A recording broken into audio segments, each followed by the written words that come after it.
Daqui a pouco deve começar o segundo dia de julgamento do ex-jogador brasileiro Daniel Alves, de 40 anos. Ele é acusado de agressão sexual contra uma jovem no final de 2022. Hoje, mais de 20 testemunhas devem falar na sala do tribunal. E para trazer essas informações atualizadas sobre essa terça-feira, a gente vai direto para Barcelona com o nosso enviado especial, João Venturi, que acompanha ao vivo desde ontem toda a movimentação lá no tribunal. João, existe a grande expectativa, né, para hoje, o depoimento da Joana Sanz, que é a ex-esposa do Daniel Alves, né? Ela já chegou por aí, como é que está a situação? Ontem você ainda trouxe, né, aí as informações que muita gente estava no local, além da imprensa, muitos curiosos, né?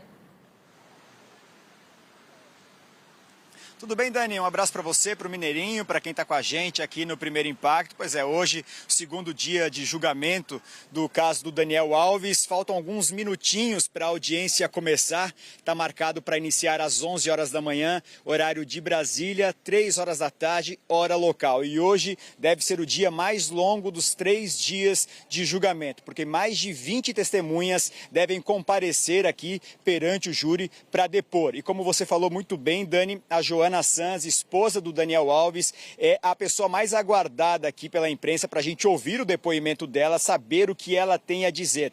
Além da Joana, uma outra pessoa, uma outra peça-chave também nessa investigação que deve depor hoje é um amigo do Daniel Alves, o Bruno Brasil, que estava com ele nesta boate quando o crime supostamente teria acontecido. Como vocês podem ver aqui atrás de mim, uma grande quantidade de imprensa, são 270 jornalistas credenciados do Brasil, da Argentina, México, França, Itália, Espanha, Reino Unido, Alemanha, muitos países, pela grandeza do Daniel Alves enquanto jogador, né, pelos fatos, pelos títulos que ele conquistou enquanto jogador, por isso tanta mobilização por aqui também. Então, como eu disse, hoje deve ser um dia muito longo, está previsto para começar o julgamento às 3 horas da tarde, hora local, e não tem hora prevista para terminar. A partir da tarde, o Tribunal Superior de Justiça da Catalunha vai ser destinado exclusivamente a resolver essa questão do caso do Daniel Alves. E aí, amanhã, na quarta-feira, o último dia de julgamento, são aguardados por aqui mais algumas testemunhas,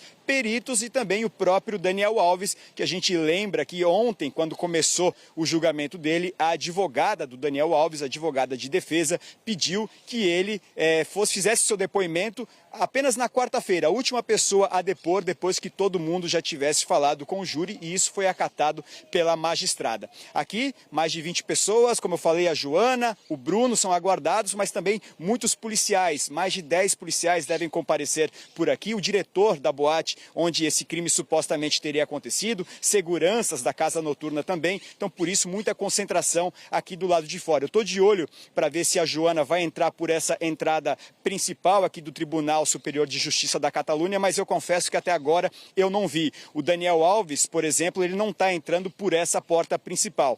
Ele está sendo escoltado pela polícia, entrando por uma entrada lateral, sem acesso à imprensa, para que as pessoas não consigam visualizar o jogador, ter contato visual com o jogador que está completamente isolado. Inclusive, a mãe dele, a mãe do Daniel Alves, está aqui em Barcelona. Ontem esteve dentro do tribunal durante todo o tempo, não na mesma sala em que acontece a audiência, numa sala paralela, sem contato com o filho, mas ela conversou rapidamente com a gente, disse que pôde cumprimentá-lo por 3 vezes, mas ela não estava nem sabendo, não conseguia nem acompanhar ou ouvir sequer o que estava se passando dentro lá da sala da audiência. Então ela acabou até sendo mais informada pelos jornalistas brasileiros do que de fato assistindo tudo o que estava acontecendo. Expectativa muito grande no dia de hoje, nesta terça-feira, porque é um dia chave para essa investigação que vai definir o futuro de Daniel Alves, se ele é acusado ou inocente. Mineirinho, Dani.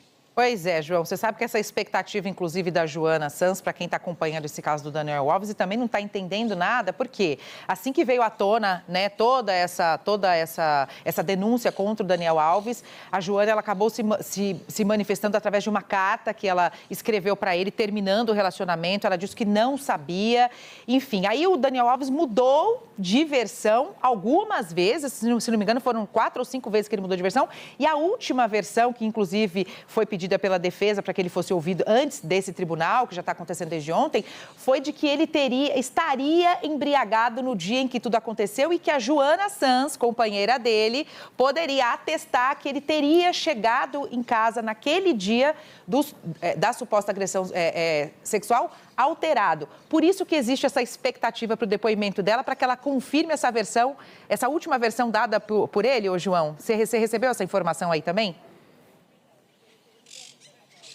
Exatamente. Isso pode falar muito sobre o que tem falado até agora o Daniel Alves, né, nas outras vezes que foi chamado para dar o seu depoimento. A Joana, no começo, inclusive, você falou muito bem, o Daniel Alves chegou a mudar 4 vezes a versão dele. A primeira versão ele disse que sequer conhecia essa menina. Depois ele acabou admitindo, ele disse que ele mentiu apenas para salvar o casamento com a Joana Sanz. Ela chegou a se separar dele, avisou através de uma carta que estava se separando, mas em seguida voltou à casa onde ela morava com o jogador brasileiro. Então, assim, oficialmente eles ainda não se divorciaram, pelo menos a gente não tem essa informação oficial, né? Então a gente trata ainda a Joana como a esposa do Daniel Alves, mas o que ela vai falar aqui vai ajudar a esclarecer muitos dos fatos até então ouvidos pelo júri, né? E também o Bruno Brasil, o amigo dele que estava junto com ele nessa casa noturna.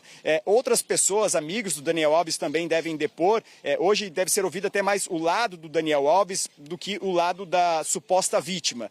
Então, muita expectativa em torno disso para saber se as informações batem ou se pode haver até conflitos de informações, o que seria ainda pior, né, para o brasileiro, que, como a gente já disse, mudou 4 vezes as versões dos fatos e agora apresentou a 5ª versão, onde alegou que estava completamente embriagado e que não tinha a realidade dos acontecimentos naquela noite, Dani. Expectativa, então, que talvez seja um reforço o depoimento dela para a defesa. É isso que a gente vai esperar para ver. João, obrigado por enquanto pelas suas informações. Excelente trabalho aí em Barcelona. Qualquer novidade a gente volta.